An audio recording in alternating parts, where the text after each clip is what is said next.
You look super bookish, and I'm just like, bam, with the muscle shirt and like the Colin O'Donoghue on my chest. Just, yeah.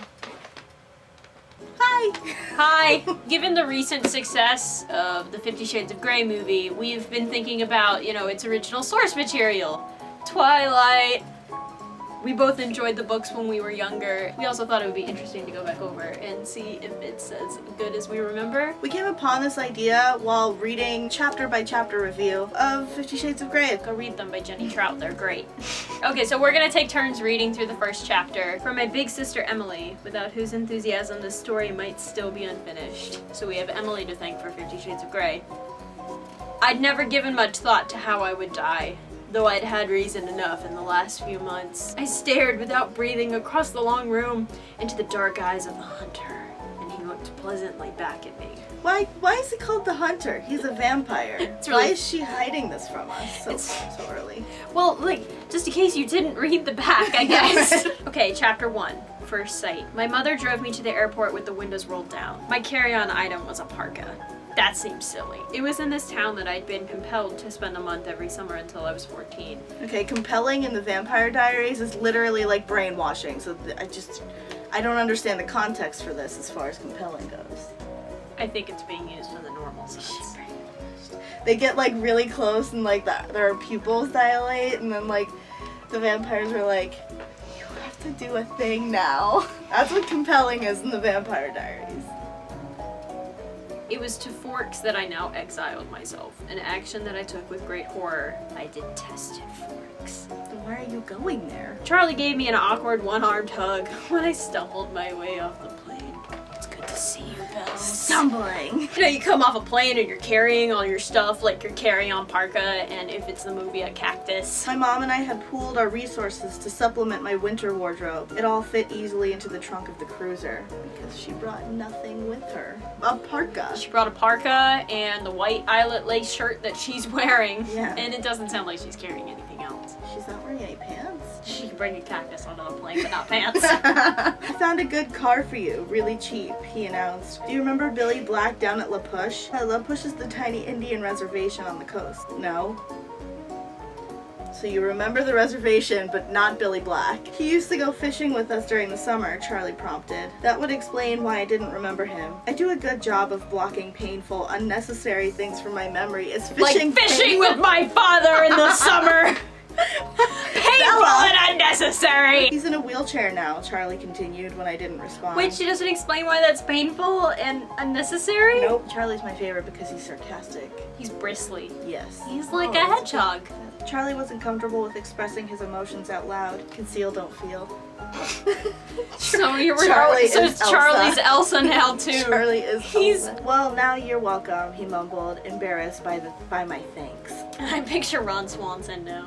Ron Swanson is Bella's dad! Nick Offerman would have been the perfect Charlie! Oh my god! Everything was green. The trees, their trunks covered with moss, their branches hanging with the canopy of it, the ground covered with ferns. Even the air filtered down greenly through the leaves. It was too green, an alien planet. I think she's trying to hone in something to us. Green! Yeah. There, parked on the street in front of the house that never changed, was my new to me, truck. To my intense surprise, I loved it. Why is your surprise intense? Why can't it just be surprise? It was one of those solid iron affairs that never gets damaged. The kind you see at the scene of an accident, surrounded by the pieces of the foreign car it had destroyed. Wow, Dad, I love it! Thanks! I love that you gave me a metal death trap! Thanks! Now my horrific day tomorrow would just be that much less dreadful, because I could kill someone with my giant metal car. I wouldn't be faced with the choice of either walking 2 miles in the rain to school or accepting a ride in the Chief's cruiser. Instead, I will just risk the lives of the other students. It took only one trip to get all my stuff upstairs. Yeah, because all she brought was a parka! It was nice to be alone, not to have to smile and look pleased. Relief to stare dejectedly out the window at the sheeting rain and let just a few tears escape. Bella, so dramatic. I wasn't in the mood to go on a real crying jag. I've never heard that terminology. I would save that for bedtime, when I would have to think about the coming morning. Bedtime, because I'm a 16-year-old that doesn't call bedtime curfew. I called it bedtime. Thick fog was all I could see out my window in the morning, and I could feel the claustrophobia creeping up on me. You could never see the sky here. It was like a cage. I mean, you can see the sky. It's just gray. Yeah, you just can't see the sun. God, Bella, you're so dumb.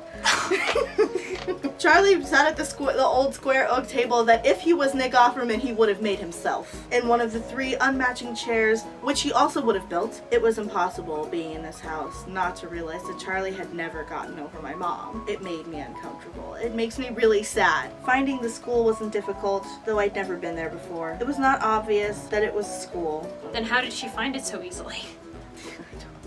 That's a good question. Where was the feel of the institution? I wondered nostalgically.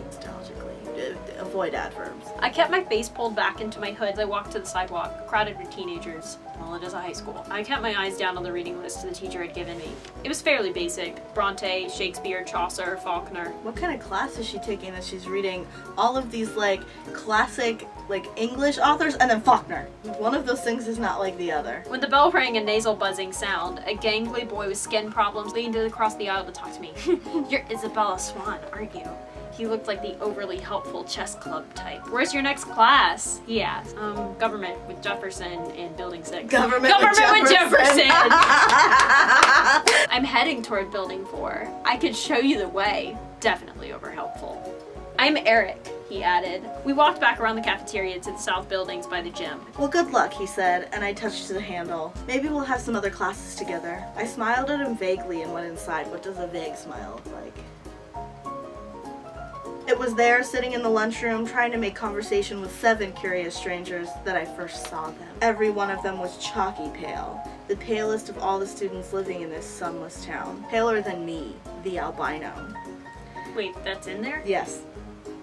We have a little bit of chapter 1 left. We'll probably read it on our own time and then start with chapter 2 next time. Yeah. Perhaps. We are currently trying to acquire 50 Shades of Grey without supporting E.L. James in order to do the same thing, but probably more harsh. Bye! Bye! I think the last time I picked up a Twilight book was a couple of years ago, and I always like to go back and reread the scene when they like have sex right after she becomes a vampire. Yeah.